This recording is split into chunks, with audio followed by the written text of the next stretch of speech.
Don't get fresh with me, Denny. Well, don't get fresh with me. Don't get fresh with me. Don't get fresh with me. Could you tell me what she said? Don't get fresh with me. Do you know what the meaning of don't get fresh with me is? Let's suppose you're at work and a coworker suddenly talks to you with a rude tone. Maybe they snap at you, blame you for something you didn't do, or act like they're your boss. You stop them right away and say firmly, don't get fresh with me. It means don't talk to me in a rude, disrespectful, or overly bold way. This phrase can also be used in any moment where someone becomes disrespectful, bold, or crosses the line with their tone. The answer is right around the corner. Just around the corner. The answer is right around the corner. Could you tell me what she said? The answer is right around the corner. Do you know what the meaning of around the corner is? Let's suppose your big exam is coming up in just a few days, and your friend says, relax, the big day is just around the corner. It means something is very near, either in time or distance. People use this phrase to express that something important is approaching quickly. It could be a deadline, an event, good news, bad news, or even a physical place that's very close. I'm forever blowing bubbles. I'm forever blowing bubbles. I'm forever blowing bubbles.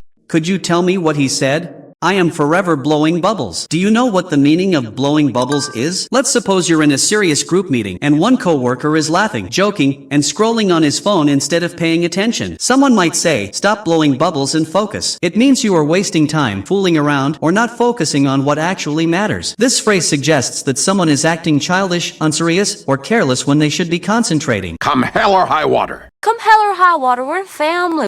Come hell or high water, we're family. Could you tell me what she said? Come hell or high water, we are a family. Do you know what the meaning of come hell or high water is? Let's suppose your coworker promises that the project will be submitted by tonight, no excuses, no delays, even if problems come, systems crash, or unexpected issues appear. He says, I'll finish this come hell or high water. It means you will do something no matter what obstacles, problems, or challenges appear, nothing will stop you. Pass out. You change your mind at the altar, just pass out. You change your mind at the altar, just pass out. You change your mind at the altar, just pass out.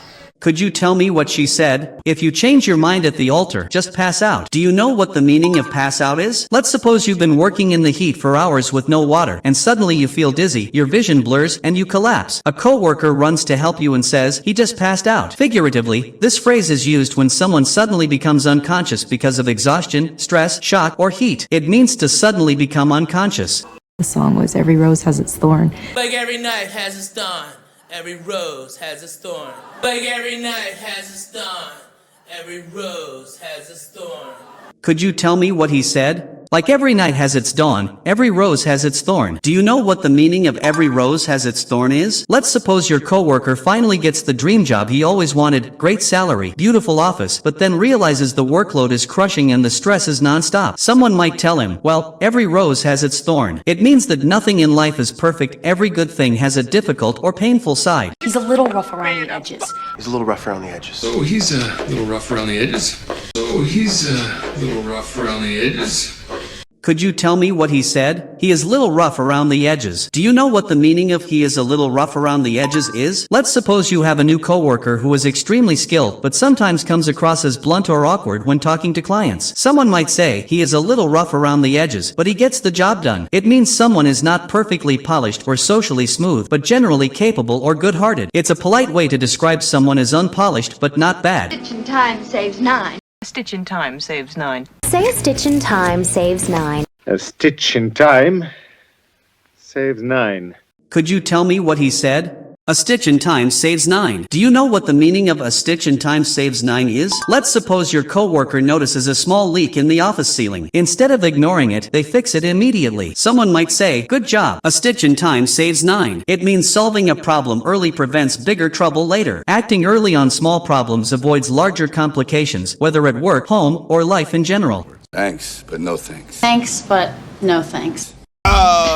Thanks, but no thanks. Thanks, but no thanks, in other words. Could you tell me what he said? Thanks, but no thanks. Do you know what the meaning of thanks, but no thanks is? Let's suppose a coworker offers you a ride home even though you already arranged your own transport. You politely respond, thanks, but no thanks. It means a polite way to refuse something you don't want or need. This phrase is often used to reject offers without sounding rude. Bribes to call a spade a spade. I call a spade a spade. Let's call a spade a spade. She's gonna have problems. Let's call a spade, huh? Could you tell me what he said? Well, gotta call a spade a spade. Do you know what the meaning of call a spade is? Let's suppose your coworker is being dishonest in a meeting, pretending everything is fine while there are clear mistakes in the report. You tell them honestly, let's call a spade, this report has serious errors. It means to speak plainly and honestly, even if the truth is uncomfortable. This phrase is used to encourage honesty. Don't be gross. Don't be that girl. Don't be gross. Don't be gross. Don't be gross! Don't be gross, Mom.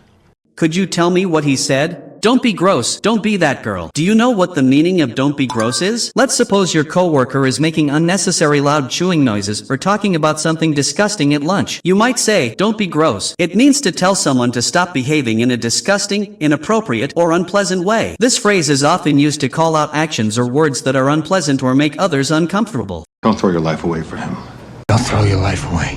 For your child's sake, don't throw your life away. For your child's sake, don't throw your life away. Could you tell me what he said? For your child's sake, don't throw your life away. Let's suppose your coworker is about to quit a stable job to join some dangerous or impulsive plan just because a friend talked him into it. You warn him, don't throw your life away. It means to warn someone not to waste their future through reckless choices, harmful habits, or impulsive decisions. This phrase is used when someone is about to do something that could seriously damage their future, like quitting school, joining a bad crowd, taking a foolish risk, or giving up long-term goals. It's not my first rodeo, partner. It's not my first rodeo, okay? It's not my first rodeo, partner.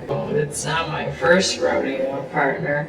Could you tell me what he said? This is not my first rodeo. Do you know what the meaning of this is not my first rodeo is? Let's suppose a coworker is trying to teach you how to handle a difficult client, but you confidently say, relax, this is not my first rodeo. It means you are experienced and not new to a situation. You know how to handle it. This phrase is often used to show confidence. Give me a break here. Give me a break. Give me a break.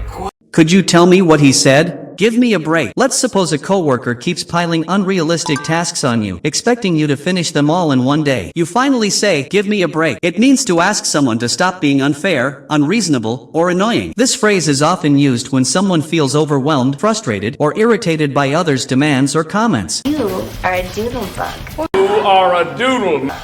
You are a doodle. Could you tell me what he said? You are a doodle. Let's suppose your friend tries to do something silly, like wearing socks with sandals or mixing up the sugar and salt in a recipe. You jokingly say, you are a doodle. It means a person is acting silly, goofy, or playful. This phrase is often used affectionately. It's not insulting. It's meant to tease someone gently for doing something playful or amusingly foolish. I was just ribbing ya, honey. I was just ribbing ya, honey. I was just ribbing ya, honey.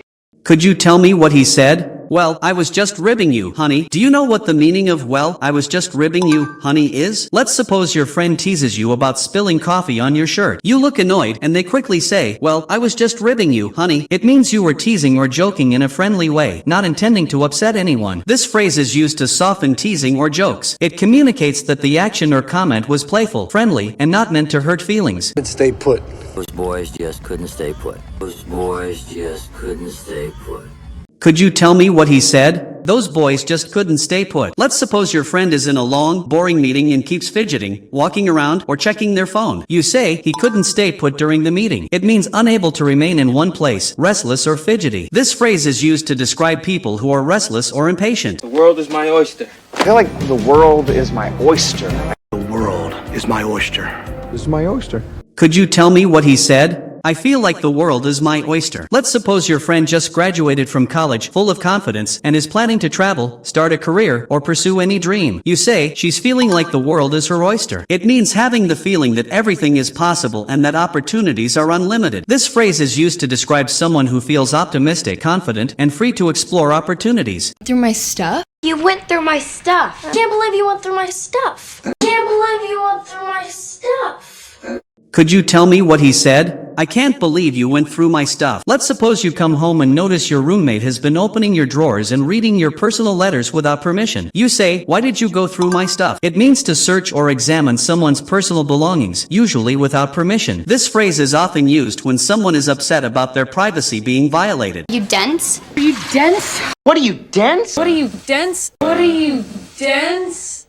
Could you tell me what he said? Are you dense? Do you know what the meaning of are you dense is? Let's suppose your coworker keeps missing obvious instructions and making the same mistake repeatedly. You might say, are you dense? It means asking if someone is slow to understand or is being oblivious to something obvious. This phrase is often used in frustration when someone doesn't understand something simple or misses obvious points. Hush up the story completely. Deny the proposal to alter the logs and hush up the story. Deny the proposal to alter the logs and hush up the story. Could you tell me what he said? You deny the proposal to alter the logs and hush up the story. Do you know what the meaning of hush up is? Let's suppose your coworker made a small mistake in the company records. Instead of reporting it, someone says, hush up the story and don't let anyone know. It means to deliberately keep something quiet or secret. This phrase is used when someone wants to prevent a story, mistake, or scandal from spreading. If this video has taught you something new, please like and subscribe.